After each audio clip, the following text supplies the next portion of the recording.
We're going to be learning today from the Gemara for Chok L'Israel for Parashat Shelach for Tuesday.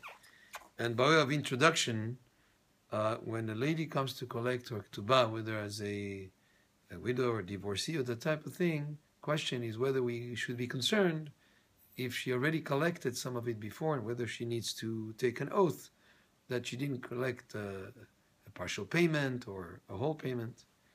And so the Gemara here says, they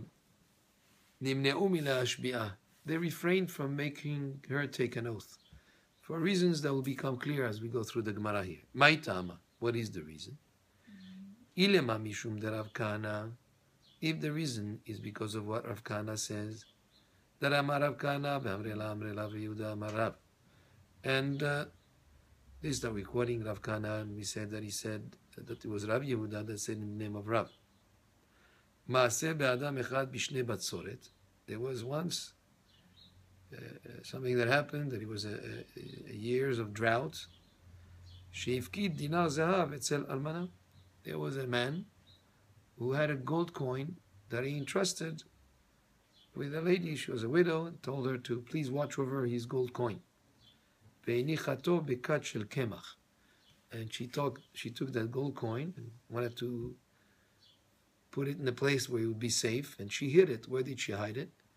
In a jug full of flour, baking flour. So she thought nobody would look for a gold coin in such a place. It would be the least expected place for it to be. And later, without realizing, she baked it in a loaf of bread. She made dough and she made bread, and the gold coin was inside a loaf of bread. Tanato le'ani, and by mistake, it was not the type of bread.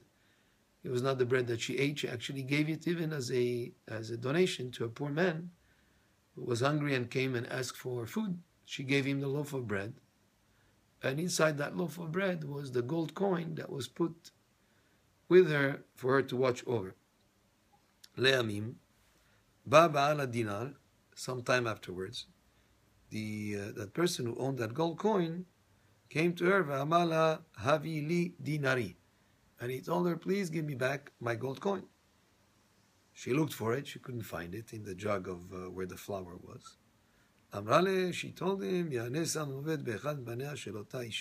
very scary here happened. She said that there will be something would happen to her son.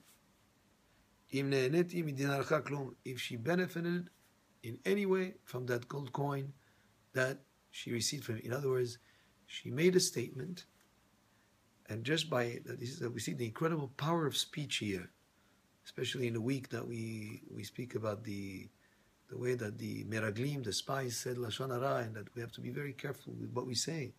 She said that something would happen to her son, something grave would happen to her son, if she benefited in any way from that gold coin. Amru lo ayu yamim mu'atim ad shemet ran baneh. And they said, a few days later, one of her sons really went. He passed. Uksheshamu chachamim badavar, and when Chachamim heard about this occurrence, just because the way that she spoke, Amru mami shenishba be'emet kach, hanishba ala sheker al achat kama v'chama. Says, if somebody that swears in truth, and she sort of like took an oath and said that something would happen if she benefited, and in truth she did, she swore it was true.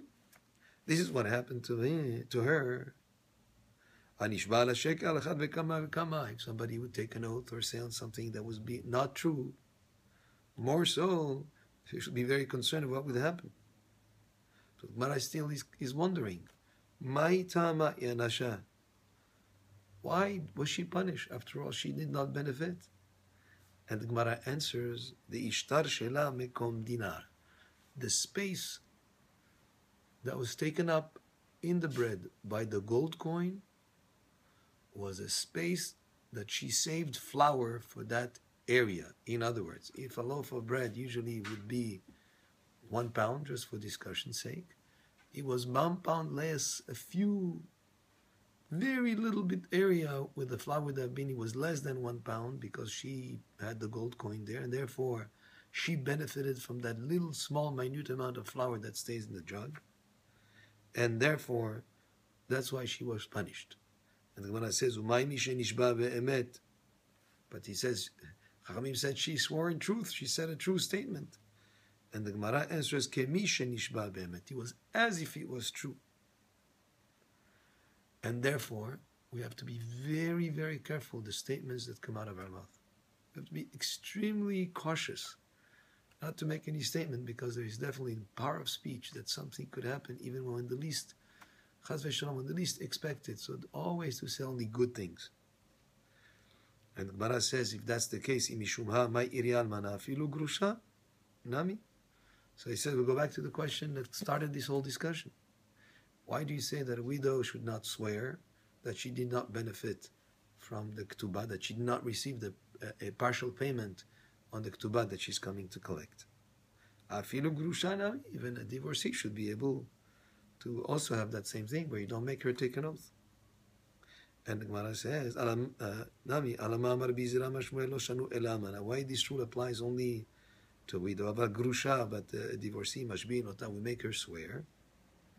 The Gemara says, Almana, shane debayana adekatarcha kamedeyat me at yali uriyat. She's like a widow, the fact that she's taking care of things for the heirs. For those who inherited, for the children, she would say, well, she already took an advance, but she worked so hard on different things that she says she didn't take an advance on her ketubah, and therefore we're concerned that she might find a way to justify her statements.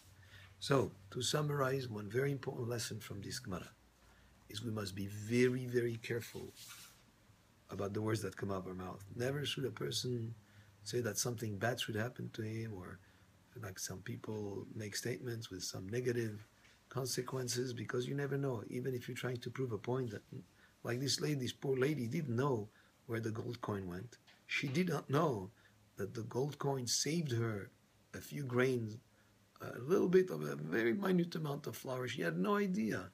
So she said if she benefited, something would happen to her, and she was not aware. So that's why be very careful with the statements you make. And this was from the Gemara of today, from Chok L'Israel, for Parashat Shelach for Tuesday. Baruch Adonai Le'olam. Amen ve'amen.